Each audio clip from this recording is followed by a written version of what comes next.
In 1989, the punk rock band Limp Bizkit came out with a song called Break Stuff. Now, I can't quote the song because the lyrics are, well, they're rough.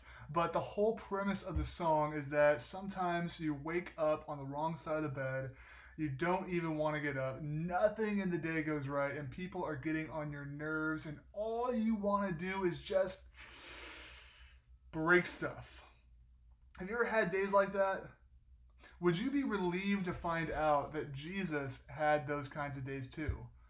Well, let's talk about it. I'm going to be in Mark chapter 11, verses 1 through 20 today. The next day, as they were leaving Bethany, Jesus was hungry. Seeing in the distance a fig tree in leaf, he went to find out if it had any fruit. When he reached it, he found nothing but leaves, because it was not the season for figs. Then he said to the tree, "May no one ever eat fruit from you again." And his disciples heard him say it. On reaching Jerusalem, Jesus entered the temple area and began driving out those who were buying and selling there. He overturned tables of the money changers and benches of those selling doves, and he would not allow anyone to carry merchandise through the temple courts. And as he taught them, he said, Is it not written, 'My house will be called a house of prayer for all nations'? But you have made it into a den of robbers." The chief priests and the teachers of the law heard this and began looking for a way to kill him, for they feared him, because the whole crowd was amazed at his teaching.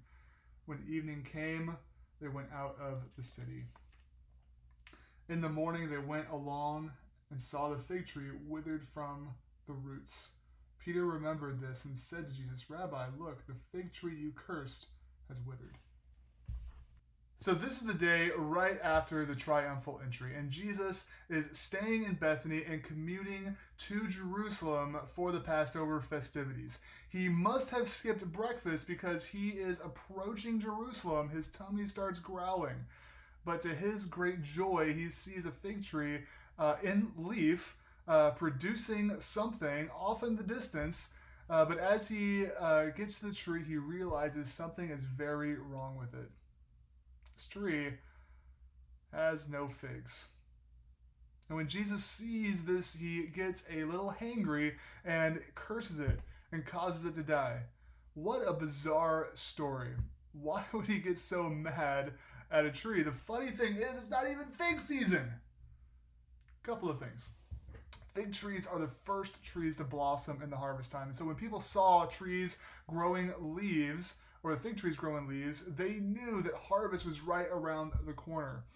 Also, throughout the Bible, the people of God are sometimes referred to as a garden. The temple itself has a bunch of garden imagery. Isaiah 5 actually talks of God as a farmer who planted the best seeds, the best vines, the best location with the best soil.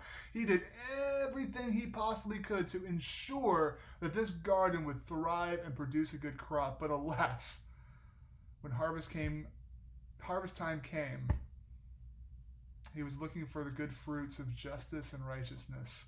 But all he sees are the toxic, poisonous fruits of injustice, bloodshed, and cries of distress. So then Jesus enters Jerusalem, and he sees all of the signs of religious devotion all around him. People are coming in from all over the empire to celebrate Passover. Festivities are underway. Feasts are taking place. All the signs point to right worship of God and celebrating all he has done.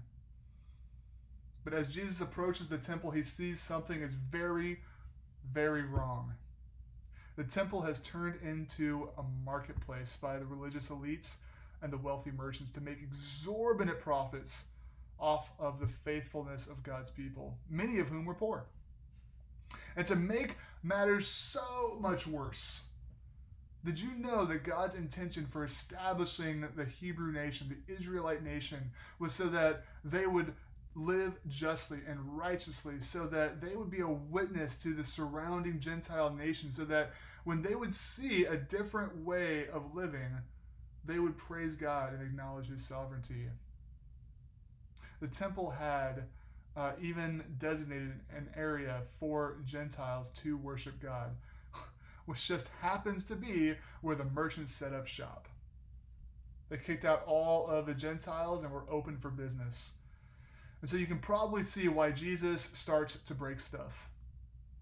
Chasing merchants with a whip, freeing livestock. Have you ever been so mad that you flipped a table? Jesus has. Money flies everywhere. Animals are running loose throughout the temple and the city, and birds are just flapping everywhere. Feathers going crazy. Pandemonium is everywhere. This is quite the scene that Jesus is causing. Just like the fig tree had all the signs that it would produce a good fruit, Jerusalem also had all the signs of right worship of God. The festivals, the feasts, the sacrifices, but Jesus did not see the fruit of righteousness and justice. There have been times in my life where I've fallen into a religious rut, where spirituality became something like checking off the boxes and performing religious chores, making sure that I never miss a Sunday service, making sure I don't say this or taste that, or make sure that I only listen to Christian music and watch Christian TV, and make sure that I post pics of my quiet time on Facebook and Instagram, and spending more time setting up the shot of my coffee and my Bible and my highlighted verses, and making sure the angle and the lighting is just right, spending more time on getting the right shot than actually spending time in prayer and Bible study. Making sure I have all of the appearances of a good, devout Christian, but that I have the fruit. Isaiah calls that fruit justice and righteousness, but Paul fleshes it out a little bit more in Galatians 5. You might remember the song, "The fruit of the Spirit is not an apple." I can't really do it. The fruit in Galatians 5 is love, joy, peace, patience, kindness, goodness, faithfulness, gentleness, and self-control. And to be completely honest with you, I struggle with these. I have struggled with them. I continue to struggle with them.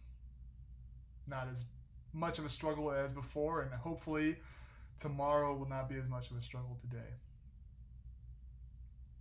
But that's what God requires of us as Christians, not checking off boxes and completing chores, but heart transformation. So the challenge that I have for you this week is to examine your own spiritual fig tree. Are there any areas of your life that is more leafy than fruity? And if so, would you take that to God and ask Him to produce in you that good fruit that He's looking for? Well, thank you so much for tuning in to today's devotion. My prayer is that you got something out of it, that you were blessed by it, and I pray that you have a blessed week. God bless.